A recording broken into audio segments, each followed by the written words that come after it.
Welcome to the Bonner Broadcast, a Bonner Pipeline Project initiative where we provide professional development resources for civically engaged leaders in the higher education and nonprofit sectors. In this series, we will be focusing on postgraduate pathways, with episodes covering graduate school, career changes, and networking. This episode is Following Footsteps, Pathways Through the Higher Education and Civic Engagement Field. Pathways into and within this sector may seem daunting at times, leaving us wondering, where do I start? What if my passions or interests change?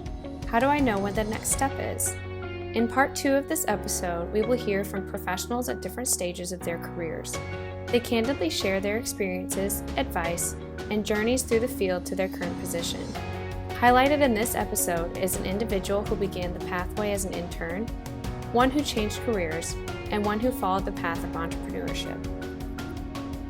A popular postgraduate career path is accepting a short-term position or internship at an organization where you wish to be employed in the future.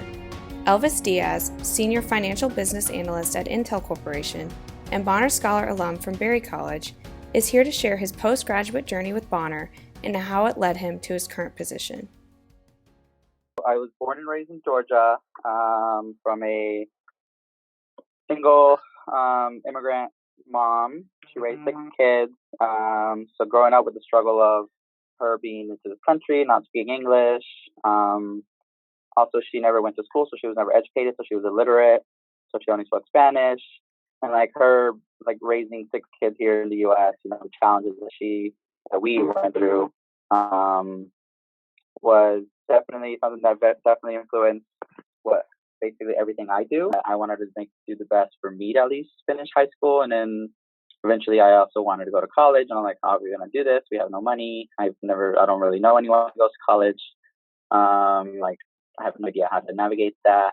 But luckily, I was able to, there was a lot of programs at school, college access programming. So I definitely had a lot of teachers and people that supported me and helped me through it. I applied to Berry College. I got in, and I was like, oh God, how am I going to pay for this private liberal arts school that costs $40K a year? Luckily, I came across Bonner.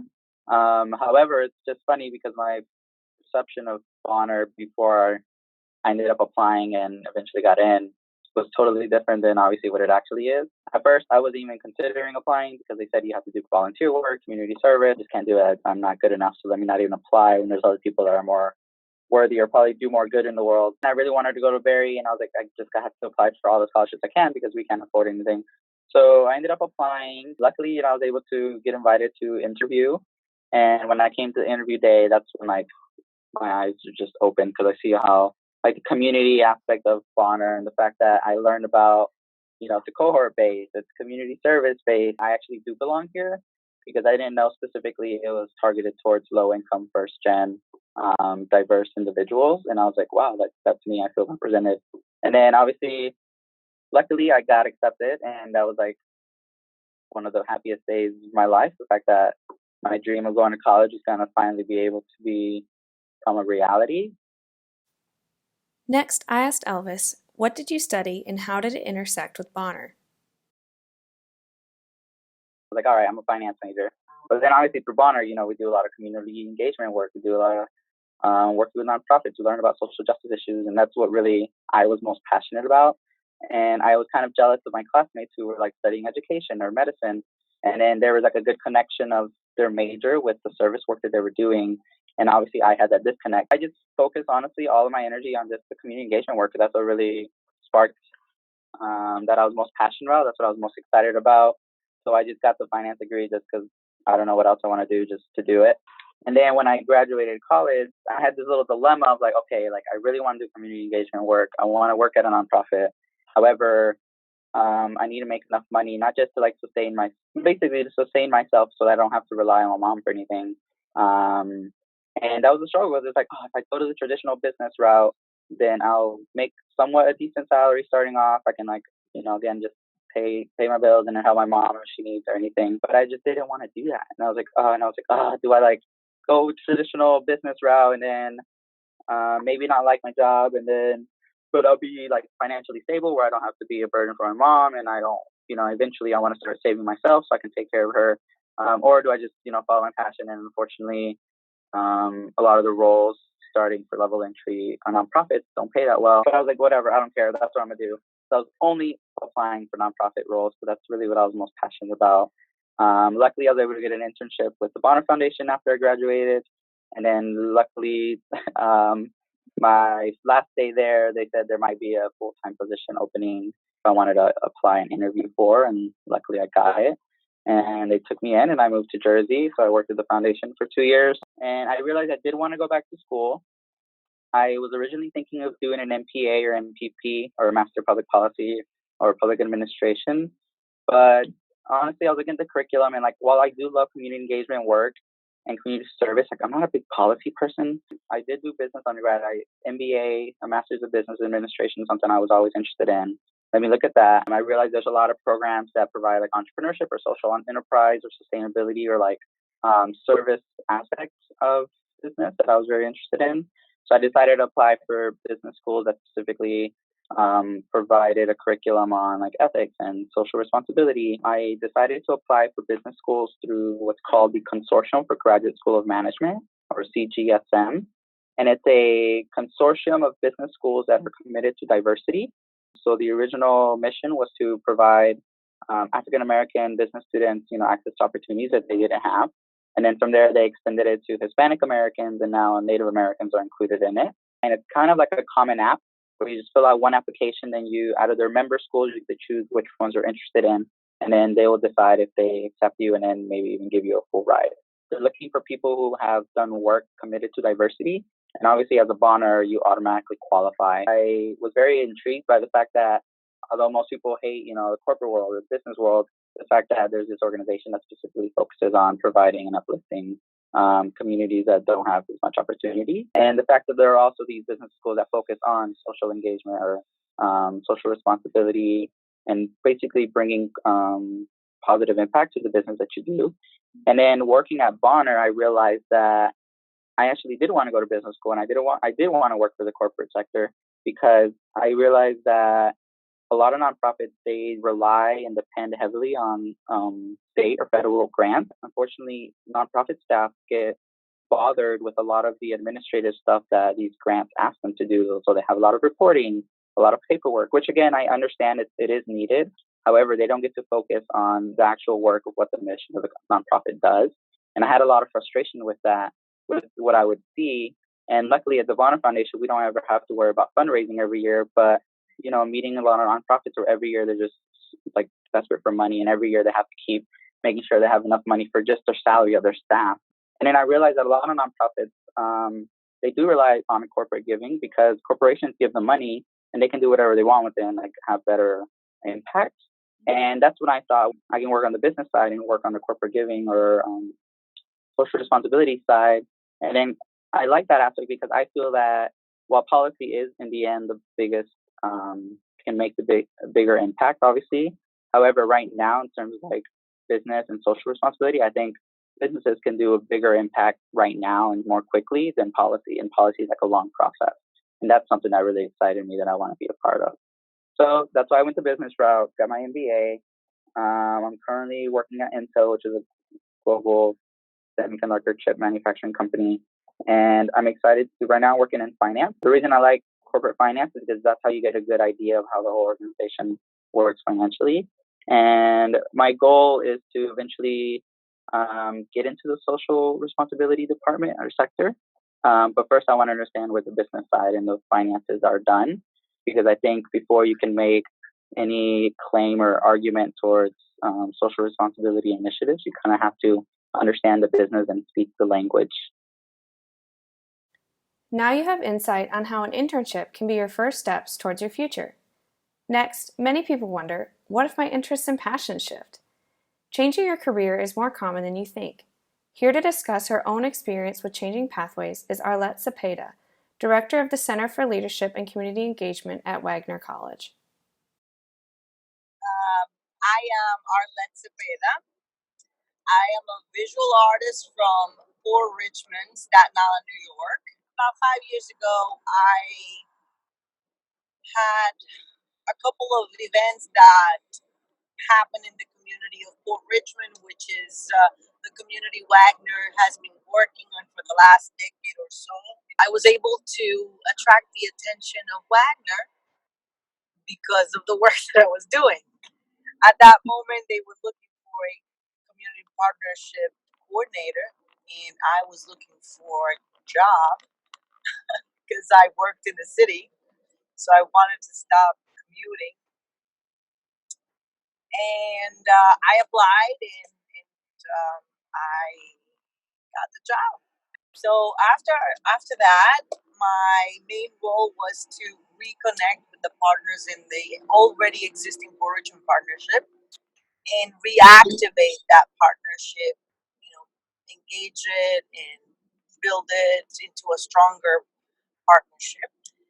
And I did that for about 2.5 years. And as a result, our partnership felt invigorated.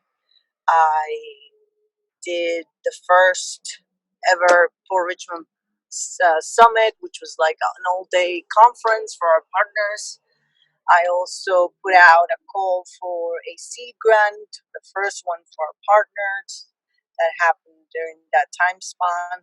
But then the leadership within the center, which was newly formed, also shifted.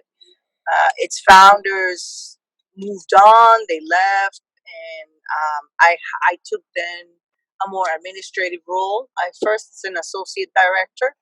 I was the associate director for about a year, and then I got promoted to a director. Next, I asked Arlette, how did you first come to work with Bonner? So I would say that Bonner came to me. I didn't go to Bonner. By default, when I started this work as the coordinator of community partnerships, I had to work closely with the then coordinator of student initiatives who oversaw the Bonner program. And part of that partnership was to find suitable placements for Bonners. I started my connection with Bonners by co-facilitating seminars with them at the beginning as a community partnership coordinator to get to know them better so that we could find a match for their placement so that aligned with their passions and skills and abilities. Trying to be that matchmaker, I fell in love with Bonner Love. And of course, our Bonner program is pretty young.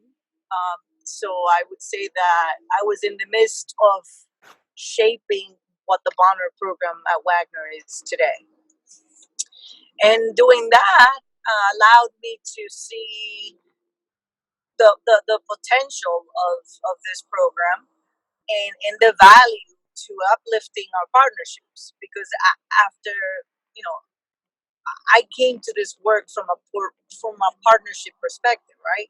So for me, I always used to see the Bonners as I used to call them, or I still do, the the spine of community engagement at Wagner. Arlette continues to share more about how her role in the community eventually intersected with Bonner. So I've been taking more of a administrative role in the work, a little more detached uh, from the community, the hands-on work, but nonetheless still involved because by default, this community is dear to me because I live in it. Most of our partners are, my partners, my like, especially in the education pipeline. My kids went to all the schools that we are partnered with. So the connection it goes way beyond a job description, and it's too embedded and intertwined in the personal. And because of that, that allows me to see the work with a different perspective and allows me to see it from a consumer perspective, you want to use that term, and also from the receiver's end, as well as the voice at the table. And that, in a nutshell, is who I am and what I do. I recently got my master's in higher education learning organizations, so that was cool. I asked Arlette to talk a little bit more about why she chose to pursue advanced education. First and foremost, I have chosen this to be my career pathway. And as a career pathway, a specialization or further education is it's required in the field to advance, to get paid well, to be recognized by your peers. Education is essential. My next step is my PhD so that I am seen as a respectful member of the community engagement field. Was pursuing higher education something you always anticipated doing?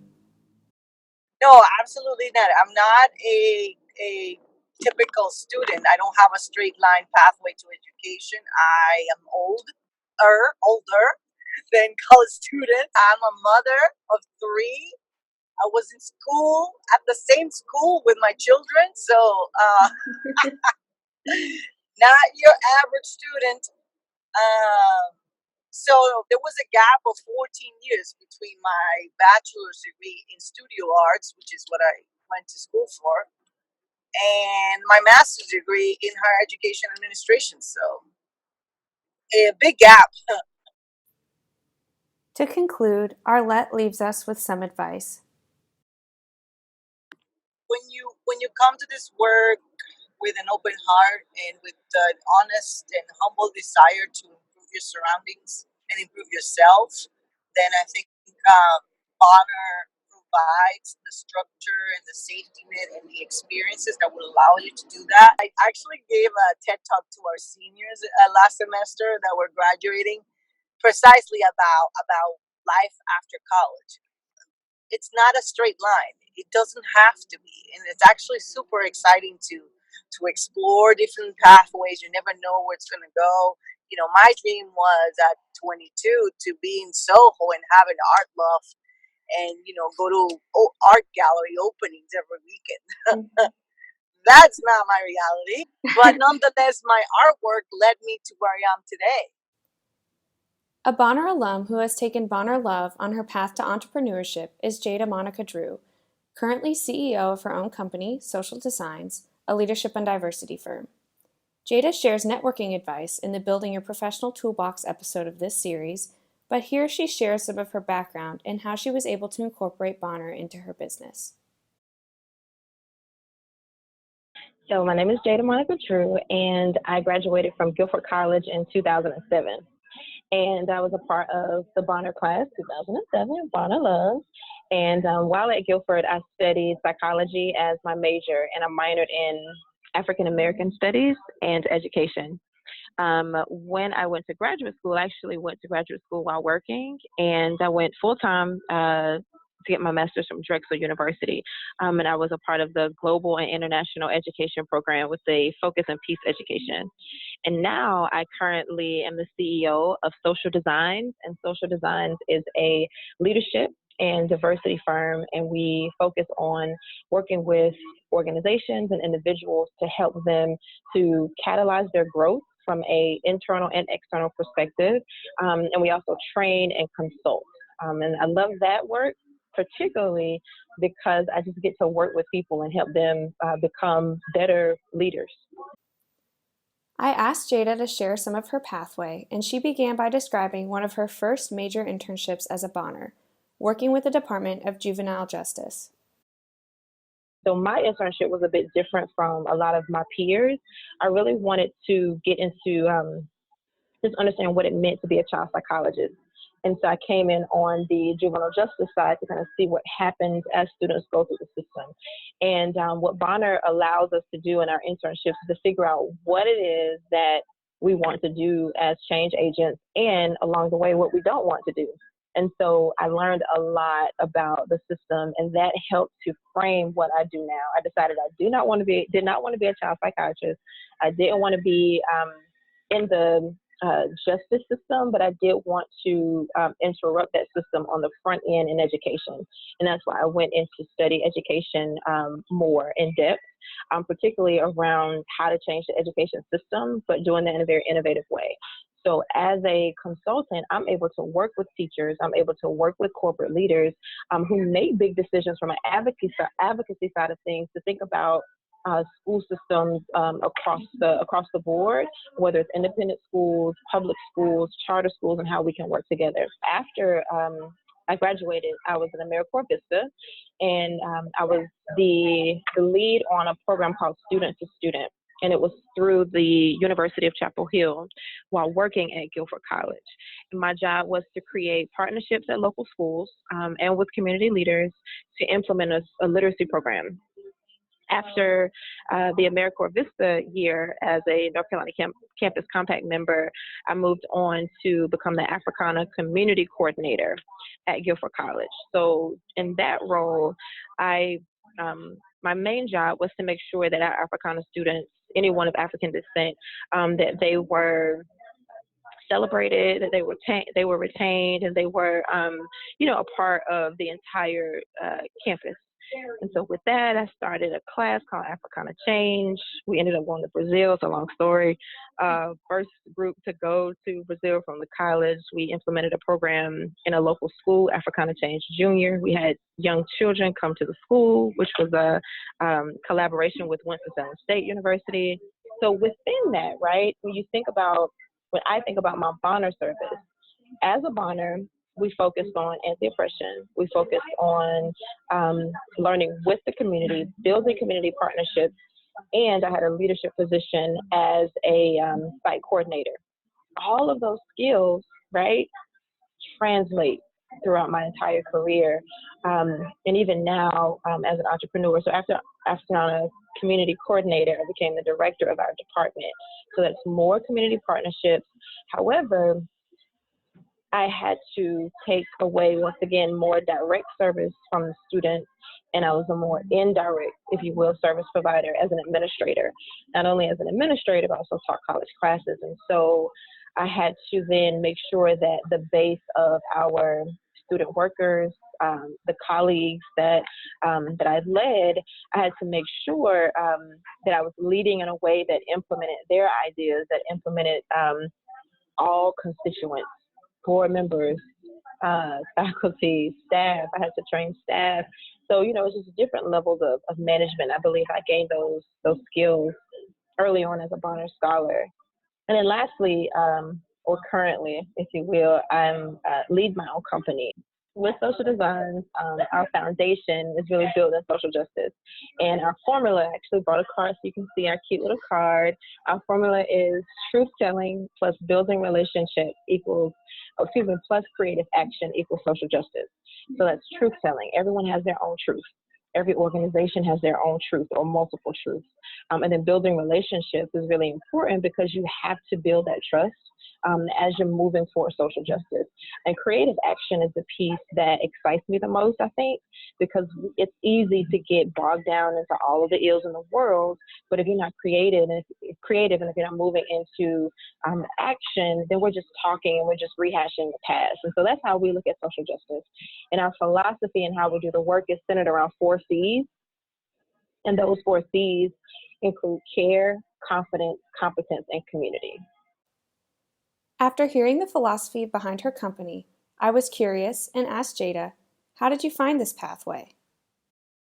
So my pathway, specifically to entrepreneurship, I always wanted to own my own business.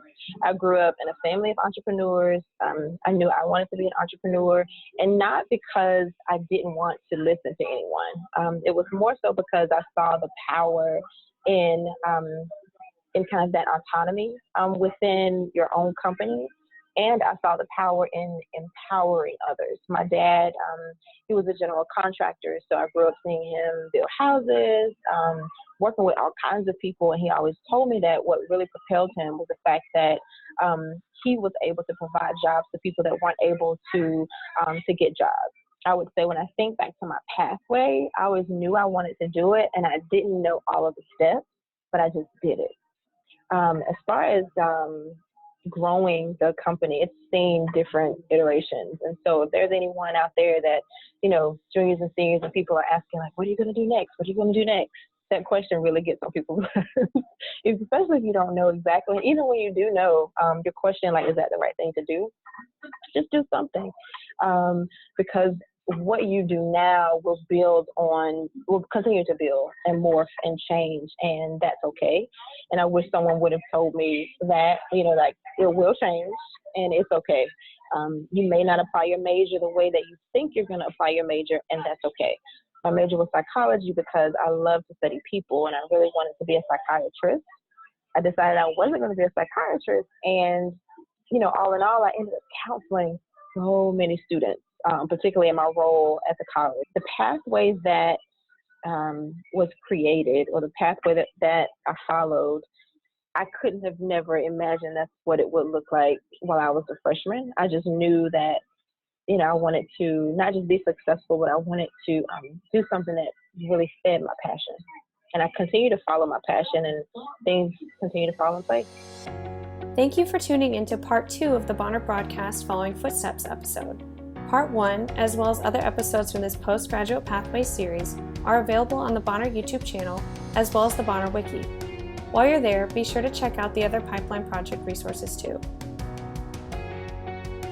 This episode has been made possible thanks to Claire Blim, Liz Brandt, Sarah Byler, Maria Guevara Carpio, Dr. Ari Hoy, and the Bonner Pipeline Project Committee.